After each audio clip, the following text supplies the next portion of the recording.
രാവിലത്തെ ബ്രേക്ക്ഫാസ്റ്റ് പുട്ടും പഴം കഴിച്ചതിന് ശേഷം നേരെ തന്നെ പറമ്പിലേക്ക് ഇന്ന് തോരനുള്ള എന്തെങ്കിലും വകുപ്പുണ്ടോ നമുക്ക് നോക്കാം. അപ്പോൾ ഇതാ കുറച്ചധികം തന്നെ പയർ ആയിട്ടുണ്ടായിന്. അപ്പോൾ ഇത് 5-6 കിട്ടിയിട്ടുണ്ട്. അപ്പോൾ ഇത് മുഴുവനായിട്ട് പറിച്ചെടുത്തിട്ടുണ്ട്.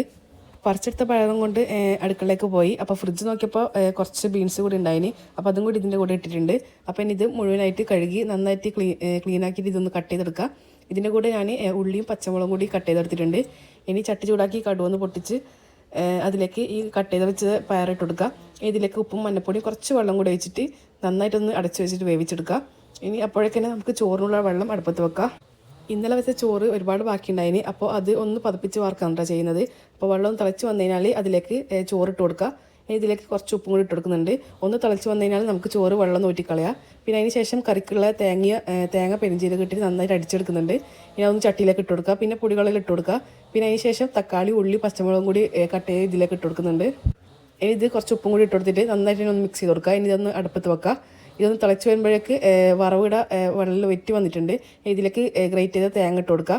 ഇനി അങ്ങനെ പയറിട റെഡി ആയിട്ടുണ്ട്. പിന്നെ അതിന് ശേഷം എന്താ പുഴമീനാണ് കേട്ടോ ഞാനിന്ന് കറി വെക്കുന്നത്. ചെമ്മീനും കുറച്ച് ഇരുമീനെല്ലാം ഉണ്ടായിന്. അപ്പം തിളച്ച് വന്നു കഴിഞ്ഞാൽ കറിയിലേക്ക് ഈ മീനും പിന്നെ കുറച്ച് കറിവേപ്പില കൂടി ഇട്ട് കൊടുക്കുക. പിന്നെ മീനിലൊന്ന് വെന്ത് വന്നു കഴിഞ്ഞാൽ ഇതിലേക്ക് കടുവൊന്ന് കാച്ചിട്ട് ഇതിലേക്ക് വെച്ച് കൊടുക്കുക. അങ്ങനെ നല്ല ടേസ്റ്റ് ആയിട്ടുള്ള തേങ്ങ കറി ഇവിടെ റെഡി ആയിട്ടുണ്ട്. കറി ആയ പാടെ തന്നെ നല്ല ചൂടോടെ തന്നെ ചോറ് കഴിക്കാമെന്ന് വിചാരിച്ച് ചോറും പയറും കറിയും പിന്നെ കുറച്ച് ഇന്നലത്തെ കറി ഉണ്ടായിന്, പരിപ്പ് കറി. പിന്നെ അതിന് കൂടെ തന്നെ നല്ല ബീറ്റ്റൂട്ട് അച്ചാർ കൂടി ഉണ്ടായിന്. പിന്നെ ചോറിൽ കംപ്ലീറ്റ് ആയിട്ട് കഴിച്ച്. അപ്പോൾ അത്രയുള്ള ഇന്നത്തെ വീഡിയോ. By, see you.